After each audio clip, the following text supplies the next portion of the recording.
Hello सबैजनालाई स्वागत छ नेपाल अनलाइन स्कुलमा र आज फेरि आएका छौँ हामी एकदमै रमाइलो कथा लिएर जुन चाहिँ कक्षा 8 मा रहेको छ पाठ 19 मा। एकदमै मजा आउँछ यो कथा सुन्नको लागि, माइन्ड रिफ्रेस हुन्छ। सबैजना ध्यान दिएर सुन्नु होला, हामी अध्ययन गर्छौँ, बुझ्छौँ, रमाइलो पनि लिन्छौँ यसबाट है त। ल, सिंह र स्यालको कथा। धेरै पहिलेको कुरा हो, एउटा ठुलो जङ्गल थियो। त्यस जङ्गलमा भाले र पोथी सिंहको एउटा जोडी बस्थ्यो। तिनीहरू एक आपसमा खुबै मिल्थे। जङ्गलमा बिहार गर्थे, शिकार खेल्थे। अब यहाँ बिहार भनेको के भन्दा घुमफिर गर्थे हैन, बिहार गर्थे, शिकार खेल्थे।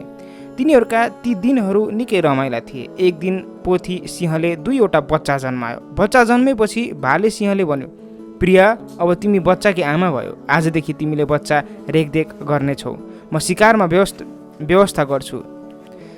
पोथी सिंहले पनि उसको कुरामा समर्थन जनायो। भाले सिंहले दिनदिनै जङ्गलले जनावरहरू मारेर ल्याउन थाल्यो। एक दिनको कुरा हो, भाले सिंह सधैँ शिकारको खोजी गर्दै पुरा जङ्गल घुमे, कतै केही भेटाएन। साँझ परिसकेको थियो, सूर्य क्षितिजमा डुब्न आँटेको थियो। अब क्षितिज भनेको के छ भने यहाँ पृथ्वी र आकाश जोडिएको जस्तो देखिने ठाउँ, जहाँबाट चाहिँ तपाईँको के हुन्छ भन्दाखेरि जस्तै अब क्षितिज भनेको सूर्य उदाउने अस्ताउने जुन ठाउँलाई हामीले क्षितिज भनिन्छ। र जङ्गलमा घाँस दाउरा गर्न गएका मानिसहरू पनि आफ्ना घरतिर फर्कदै थिए। भाले सिंह पनि जङ्गलमा घुम्दा घुम्दै थकित भएर घरतिर फर्किँदै थियो। उसले भाटामा एउटा स्यालको बच्चा देख्यो। ऊ खुसी भयो, आहा क्या राम्रो स्यालको बच्चा रहेछ, अब यसैलाई लैजानु पर्यो उसले सोच्यो। त्यसपछि उसले त्यस स्यालको बच्चा जिउँदै घरमा ल्यायो र पोथी सिंहलाई बुझायो। जिउँदो स्यालको बच्चा देखेर पोथी सिंह आश्चर्यचकित भयो। सधैँ जनावरलाई मारेर ल्याउँथे, आज किन जिउँदो स्याल बच्चाले ल्याए? उसको मनमा प्रश्न उब्जियो। अनि भाले सिंहलाई सोध्यो, आज तिमीले मेरो भोजनका लागि कुनै व्यवस्था मिलाइदियौ, कुनै प्राणी मारेर ल्याइदिएछौ? पोथी सिंहको कुरा सुनेर भाले सिंह भन्यो, हेर प्रिय, आज यो स्यालको बच्चा बाहेक अरू कुनै प्राणी फेला परेन। यसलाई पनि बालक ठानेर मारिन। शास्त्रमा पनि विद्वान, विदुषी, ब्रह्मचारी र बालकलाई कहिले मार्नु हुँदैन भनिएको छ। शास्त्रमा पनि विद्वान भनेको विद्वान महान व्यक्तिहरू, बुद्धिमान व्यक्तिहरू, र विदुषी, ब्रह्मचारी भनेको व्रत आदि नियम पालना गर्ने धर्मात्मा व्यक्तिहरू, ब्रह्मचारी, विवाहहरू नगर्ने लगायतका। र बालकलाई कहिल्यै मार्नु हुँदैन भनिएको छ। यो त बाटामा एक्लै रहेछ, मलाई देखेर भाग्नुभन्दाको सट्टा झन् नजिक पो आयो। यदि केही विश्वास गरेर आफूसँग आएको छ भने त्यसलाई मार्नु हुँदैन। अझ यो बच्चा त हाम्रो बिचको खुसी नै देखिन्छ, हामी बिचमा खुसी नै देखिन्छ। तिमीलाई कुनै भोजनको व्यवस्था भएन भने यसैको शिकार गरेर आफ्नो छाक टार। भोलि बिहान हुने बित्तिकै अर्को कुनै खानेकुरा बन्दोबस्त गरौँला, भाले सिंहले भन्यो। भाले सिंहको कुरा सुनेपछि पोथी सिंहले भन्यो, तिमीले यसलाई बच्चा ठानेर मारेनौ, म पनि आफ्नो पेट भर्नका लागि यसको हत्या किन गर्छु र? ज्यानै जाने अवस्था आइलाग्दा पनि गर्न नहुने काम कहिले कसैले गर्नु हुँदैन। यो स्यालको बच्चो अहिले हाम्रो शरणमा छ, शरणको मरण कहिले गर्नु हुँदैन। यो सनातन धर्म पनि हो।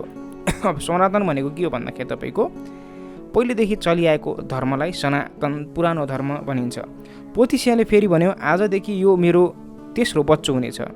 त्यसपछि पोथी सिंहले त्यस स्यालको बच्चालाई आफ्नो दुध खुवाएर उर्काउन थाल्यो। सिंहका परिवारका 3वटै बच्चाहरू सँगै हुर्किन थाले। उनीहरू सँगै मिलिजुली खेल्ने, खाने, बस्ने र घुमफिर गर्ने गर्थे। जसरी उनीहरूको बाल्यकाल बित्यो, तिनको शारीरिक बनोटमा पनि भिन्नता देखिन थाल्यो। तैपनि परिवारमा कहिले पनि कसको सन्तान भन्ने विषयमा छलफल नै भएन। 3वटै बच्चा हुर्कदै र बढ्दै गए। तिनीहरूका यी दिनहरू खुब आनन्दका थिए। एक दिनको कुरा हो, उनीहरू जङ्गलमा खेलिरहेका बेला हठात मतलब एक्कासी एउटा जङ्गली हात्ती देखा पर्यो। त्यसलाई देख्ने बित्तिकै सिंहका 2वटा बच्चाहरू रिसाउँदै झम्टन पुगे। यो देख्न साथ स्यालको बच्चाले तिनीहरूलाई रोक्दै भन्यो, अरे भाइ हो, यो तिमीहरूको कुलको जन्मजात शत्रु हात्ती हो। अब जन्मजात भनेको जन्मेदेखिकै, त्यसैले तिमीहरू यसको अगाडि जानु हुँदैन। भाइहरूलाई यति भन्न साथ ऊ घरतिर टाप कस्यो, मतलब भाग्यो, गइहाल्यो। स्याल दाजु भागेको देखेपछि सिंहहरू बच्चाहरू पनि निराश भएर फर्किए। घरमा पुगेपछि ती 2 भाइले पोथी सिंहका अगाडि घटनाको सबै वृत्तान्त बताए। आफ्नो स्याल दाइलाई निकै खिसी र ख्यालठट्टा गर्दै उडाए। उनीहरूले हात्तीलाई देख्ने बित्तिकै ऊ आत्तिएर भागेको र आफूहरूलाई पनि भाग्ने सल्लाह दिएको कुरा सुनाए। सिंहका बच्चाहरूको कुरा सुनेर स्यालको बच्चो खुब रिसायो। उसका ओठहरू रिसले थरथरी काप्न थाले। उसको आँखा राता भए। उसले आँखी भाउ समेत बाङ्गा र टिङ्गा पार्दै दुई भाइलाई गाली गर्न थाल्यो। यतिकैमा पोथी सिंहले उसलाई एकान्तमा लगेर सम्झाउँदै भने, बाबु तिमी त्यसरी नरिसाऊ, ती दुवै तिम्रा भाइहरू हुन्। पोथी सिंहका कुरा सुन्नसाथ ऊ रिसले झन् आगो भयो। उसले भन्यो, के म शौर्य, विद्या, रूप, सिप आदि केहीमा तिनीहरूभन्दा कम छु र? यिनीहरूले किन मलाई यसरी हेपिरहेका छन्? स्यालका बच्चाको त्यत्रो आक्रोश देखेर पोथी सिंह सोचमग्न भयो। त्यसको जीवन रक्षा गर्नु उसको कर्तव्य थियो। यदि झगडा भइहाले सिंहका दुईवटा बच्चाहरू उसलाई सिद्ध्याउने थिए। त्यसैले पोथी सिंहले संयमित भएर हाँस्दै भन्यो, बाबु तिमीले भनेको कुरा ठिक हो। तिमी वीर, विद्वान र देख्नमा पनि राम्रा छौ। तर तिमी जुन कुलमा जन्मिएका थियौ त्यस कुलमा हात्ती शिकार गर्दैन थियो। पोथी सिंहको कुरा सुनेर स्याल झस्कियो। त्यसै बेला पोथी सिंहले अझ राम्ररी सम्झाउँदै भन्न थाल्यो, सुन, अब म सबै सत्य कुरा बताउँछु। बाबु तिमी स्यालको बच्चा हौ। मैले तिमीलाई माया गरेर मेरो दुध खुवाएर हुर्काएँ। ती मेरा छोराहरूले अहिले तिमीलाई स्याल भनेर चिनिसकेका छैनन्। त्यसैले तिमी यहाँबाट भाग र आफ्नै कुलका स्यालहरूसँग मिलेर बस। यदि त्यसो गरेनौ भने यिनीहरूले तिमीलाई मार्नै छन्।